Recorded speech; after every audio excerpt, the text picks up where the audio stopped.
एक परिवार में 7 भाई थे। उनकी चंद्रावती नाम की एक लाडली बहन थी। जब वह विवाह योग्य हुई तो भाइयों ने एक अच्छे परिवार में उसकी शादी कर दी। बहन ने शादी के बाद पहला करवा चौथ का व्रत रखा। जब शाम को भाई भोजन करने लगे तो उन्होंने अपनी बहन से भी भोजन करने को कहा, लेकिन चंद्रावती ने कहा कि जब चांद निकलेगा तो मैं उसके बाद ही भोजन करूंगी। भाई उसे बहुत प्यार करते थे, अतः उन्होंने एक उपाय सोचा। उन्होंने घर से दूर पेड़ों के पीछे जाकर आग जलाकर चांद निकलने जैसा दृश्य उत्पन्न कर दिया। वे घर आए और एक भाई छलनी पकड़कर खड़ा हो गया और बहन को पुकारने लगा कि जल्दी से आकर चांद देख लो।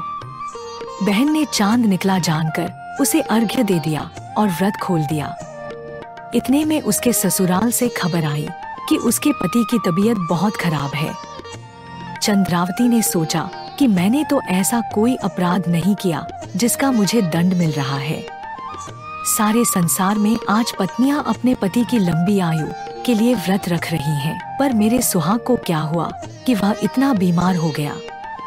उसने पंडित जी को बुलाकर इसका कारण पूछा तो पंडित जी ने कहा कि पूजा में अवश्य कोई विघ्न आया है। आपके पति के ठीक होने का उपाय यह है कि पूरा वर्ष कृष्ण पक्ष की चौथ को व्रत रखना शुरू करो। चंद्रावती ने वैसा ही करना शुरू किया। चंद्रावती के पति को कांटे वाली बीमारी थी। वह पूरा वर्ष पति के शरीर से कांटे निकालती रही। जब केवल आंखों पर कांटे रह गए तो करवा चौथ का व्रत आ गया। उसने अपनी नौकरानी से कहा कि मैं करवा चौथ के व्रत का सामान लेने जा रही हूँ, तुम मेरे पति का ध्यान रखना। नौकरानी के मन में लालच आ गया। उसने चंद्रावती के पति की आंखों पर रह गए कांटों को निकाल दिया। होश में आते ही चंद्रावती के पति ने नौकरानी से पूछा कि चंद्रावती कहाँ है। तब नौकरानी ने कहा कि वह तो घूमने गई है। पति ने समझा कि इसी औरत ने 1 साल तक मेरी सेवा की है, अब यही मेरी स्त्री होगी।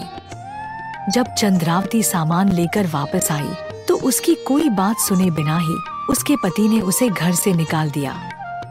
अगले वर्ष जब करवा चौथ का व्रत आया तो पूजा के वक्त चंद्रावती अपनी ही कहानी कहने लगी। जब उसके पति ने पूरी कहानी सुनी तो उसे सब समझ में आ गया। उसने नौकरानी को निकालकर चंद्रावती को पुनः अपना लिया। इस प्रकार चंद्रावती के सुहाग की रक्षा हुई।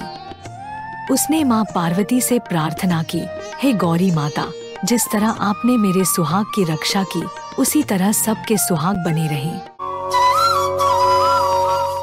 एक समय की बात है, तुंगभद्रा नदी के पास देवी करवा अपने पति के साथ रहती थी।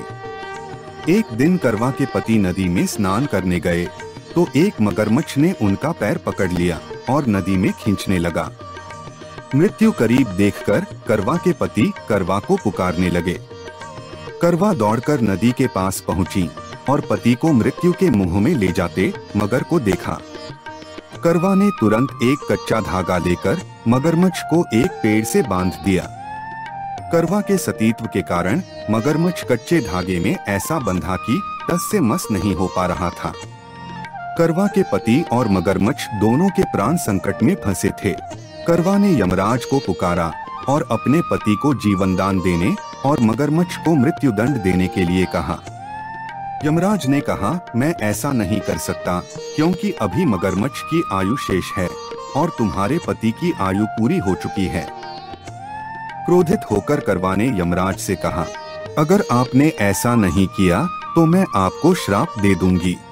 सती श्राप से भयभीत होकर यमराज ने तुरंत मगरमच्छ को यमलोक भेज दिया और करवा के पति को जीवन दान दिया।